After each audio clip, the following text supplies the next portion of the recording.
Assalamualaikum warahmatullahi wabarakatuh. Pak Aziz di sini. Selamat datang dalam pembelajaran geografi secara daring.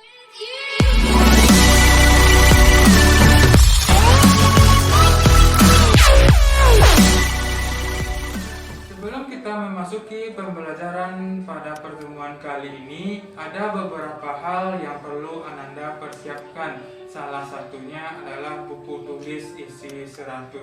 Apa fungsinya? Yaitu dalam buku tulis isi 100 ini nantinya semua resume, semua latihan, semua berbagai macam tugas cukup di dalam buku tulis isi 100 ini. Nah, tanpa berpanjang lebar, oh iya, Bapak lupa.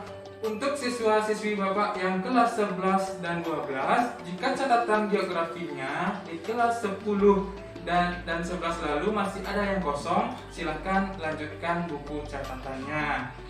Oke, tanpa bicara panjang lebar, mari kita mulai pembelajaran pada pertemuan. Selamat datang dalam pembelajaran geografi secara daring. Kompetensi dasar atau bab yang akan kita pelajari di kelas 11 semester 1 ini ada 4 bab atau 4 kompetensi dasar. Yang pertama, kondisi wilayah Indonesia sebagai poros maritim dunia. Yang kedua, sebaran flora dan fauna di Indonesia dan dunia. Yang ketiga, sebaran dan pengelolaan sumber daya alam. Yang keempat, usaha ketahanan pangan, penyediaan bahan industri, dan energi baru terbarukan. Kita masuk pada bab yang pertama, yaitu kondisi wilayah Indonesia sebagai poros maritim dunia. Indikator atau submateri yang akan kita pelajari pada pertemuan pertama ini yaitu menganalisis letak wilayah Indonesia. Letak wilayah Indonesia secara umum terbagi atas dua, yaitu yang pertama letak absolut, yang kedua letak relatif. Letak relatif ini terbagi juga atas dua, letak geografis dan letak geologis. Masuk yang pertama yaitu letak absolut. Letak absolut adalah letak suatu wilayah yang dilihat berdasarkan garis lintang dan garis bujurnya. Letak absolut juga disebut dengan letak astronomis. Contohnya, Indonesia terletak di 6 derajat lintang utara sampai dengan 11 derajat lintang selatan dan 95 derajat bujur timur sampai dengan 141 derajat bujur timur. Ini merupakan contoh letak absolut dari Indonesia. Wilayah Indonesia paling utara terletak di Pulau W, yaitu 6 derajat lintang utara. Nah, di sini Pulau W. Kemudian, wilayah Indonesia paling selatan terletak di Pulau Rote, itu di Nusa Tenggara Timur, 11 derajat lintang selatan. Wilayah Indonesia paling barat itu terletak di kota Sabang, 95 derajat bujur timur.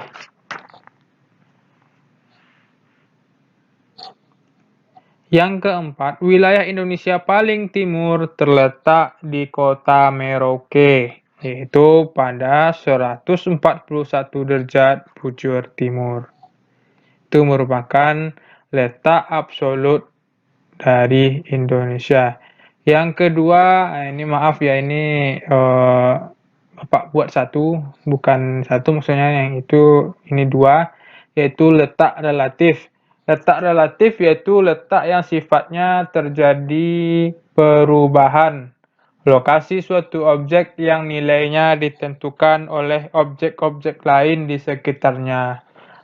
Letak relatif ini terbagi atas letak geografis dan letak geologis. Letak geografis Indonesia. Nah, ini merupakan contoh peta letak dari geografis Indonesia.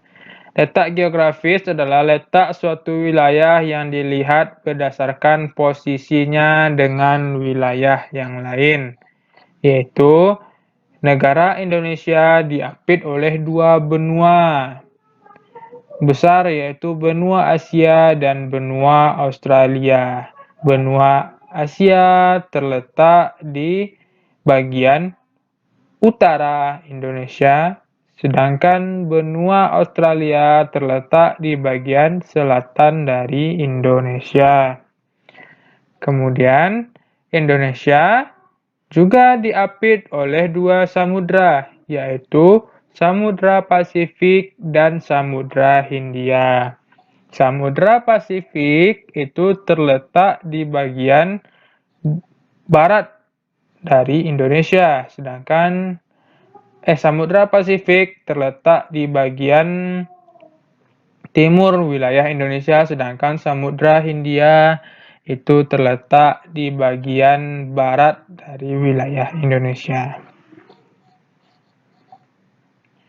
Yang kedua, letak geologis. Letak geologis adalah letak suatu wilayah berdasarkan susunan batuan pada bumi.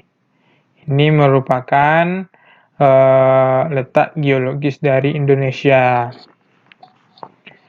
Indonesia dilalui oleh dua jalur pegunungan muda dunia, yaitu rangkaian pegunungan Mediterania dan rangkaian pegunungan Pasifik, atau bisa kita juga sebut juga dengan Sirkum Mediterania dan Sirkum Pasifik. Kemudian Indonesia juga terletak di antara tiga pertemuan lempeng, yaitu lempeng Indo-Australia yang bergerak ke arah utara. Nah, Indo-Australia di bagian bawah ini, bagian sini. Kemudian lempeng Eurasia yang bergerak ke arah selatan. Jadi lempeng Eurasia ini dia bergerak ke arah selatan atau ke bawah. Kemudian lempeng Pasifik yang bergerak ke arah barat. Nah, Indonesia juga terletak pada tiga dangkalan, yaitu dangkalan Sunda, dangkalan Saul, dan daerah Laut Pertengahan Australia Asiatis. Nah, selain dari yang kedua tadi, Indonesia juga ada letak geomorfologis. Letak geomorfologis Indonesia adalah letak berdasarkan tinggi rendahnya suatu daratan terhadap permukaan laut.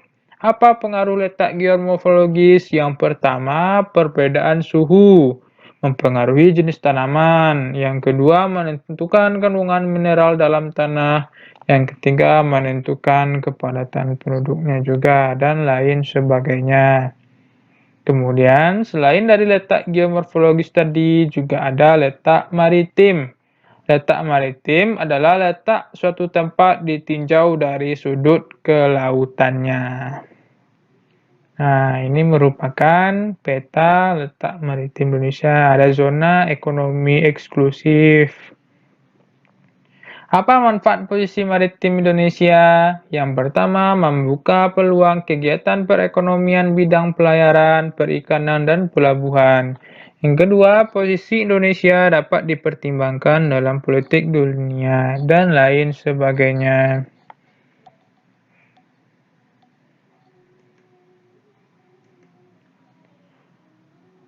Kemudian letak sosial budaya Indonesia. Letak sosial budaya Indonesia. Masyarakat Indonesia merupakan masyarakat yang majemuk, terdiri atas bahasa, agama, suku, kebudayaan, mata pencaharian, dan sebagainya yang beragam. Keadaan tersebut dipengaruhi oleh beberapa faktor, di antaranya adalah letak absolut dan letak relatifnya. Letak astronomis Indonesia berpengaruh terhadap mata pencaharian penduduk. Letak tersebut mengakibatkan Indonesia mengalami iklim tropis yang membawa berbagai keuntungan, seperti memiliki dua musim, intensitas curah hujan yang tinggi, intensitas cahaya matahari yang sepanjang tahun. Keadaan ini sangat berpengaruh terhadap sistem pertanian di Indonesia. Kemudian di Indonesia, pedagang dari India datang ke Indonesia bersamaan dengan masuknya. Saudagar tersebut masuk pula agama sehingga berdiri kerajaan Hindu dan Buddha. Agama Islam dan kebudayaan Arab dibawa oleh saudagar Gujarat dan Persia. Kemudian ada pula pengaruh seni budaya yang beragam seperti bangunan, kesenian, dan lainnya. Ada pula bangunan masjid atau gereja yang memiliki arsitektur Arab, Cina, Eropa, dan lain sebagainya. Nah ini, ada pula pengaruh seni budaya yang beragam seperti bangunan, kesenian, dan lainnya. Bangunan-bangunan seperti candi di Jawa Tengah dan Jawa Timur. Contoh pengaruh budaya Hindu dan Buddha. Nah, sekian penjelasan materi pada pertemuan pertama ini. Ini merupakan ada lagi tugas untuk siswa-siswa Bapak di rumah, yaitu tugas esainya. Yang pertama, jelaskanlah letak wilayah Indonesia, jelaskan letak absolut Indonesia. Yang B, jelaskan letak relatif Indonesia beserta pembagiannya, yaitu letak geografis dan geologisnya. Soal esai yang kedua, kemukakan pendapatmu apa dampak yang ditimbulkan oleh Indonesia berdasarkan letak relatif. Itu tugas yang esai. Kemudian ada pilihan ganda atau objektifnya. Pilihlah jawaban yang tepat. Nomor 1. Pulau yang secara geografis terletak paling selatan di Indonesia adalah A. Pulau W, B. Pulau Mentawai, C. Pulau Buru, D. Pulau Sumbawa, E. Pulau Rote. Soal nomor 2. Letak geologis Indonesia dilihat berdasarkan lempeng tektonik adalah A. Lempeng Indo-Australia, Eurasia, dan Filipina. B. Lempeng Indo-Australia, Filipina, dan Hindia. C. Lempeng Filipina, Hindia, dan Australia. D. Lempeng Eurasia, Hindia, dan Pasifik. E. Lempeng Eurasia, Pasifik, dan Indo-Australia. 3. Pengaruh letak geologis terhadap kondisi alam Indonesia yaitu A. Memiliki 2 musim yaitu musim kemarau dan hujan. B. Dipengaruhi oleh angin muson barat dan timur. C. Banyak gunung api yang menyebabkan wilayah Indonesia memiliki tanah yang subur. D. Memiliki keragaman budaya. E. Tumbuhan yang mudah beradaptasi dengan kondisi alam Indonesia. Ingat ya, letak geologis itu letak Indonesia berdasarkan apa? Nah, kalau udah dapat, pasti dapat jawabannya. Soal terakhir. Contoh pengaruh letak geografis terhadap kondisi sosial budaya masyarakat di Indonesia yaitu A. Sebagian besar penduduk bekerja di sektor pertanian. B. Di bagian pesisir masyarakat bekerja di sektor pertanian. C. Pedagang yang singgah ke Indonesia membawa pengaruh terhadap pola pikir. D. Terjadi kemajemukan bahasa, agama, suku, dan mata pencaharian. E. Perubahan pola hidup masyarakat dari tradisional ke modern. Nah, sekian penjelasan dan soal pada materi pertama pada pertemuan pertama ini. Demikianlah pembelajaran kita pada pertemuan kali ini. Semoga Ananda semua dapat memahaminya dan dapat mengambil manfaat dari materi kita kali ini. Sampai jumpa di pertemuan berikutnya. Oh ya, untuk Ananda semua jangan lupa patuhi protokol kesehatan COVID-19. Semoga kita semua dalam lindungan Allah Subhanahu wa taala. Wassalamualaikum warahmatullahi wabarakatuh. Stay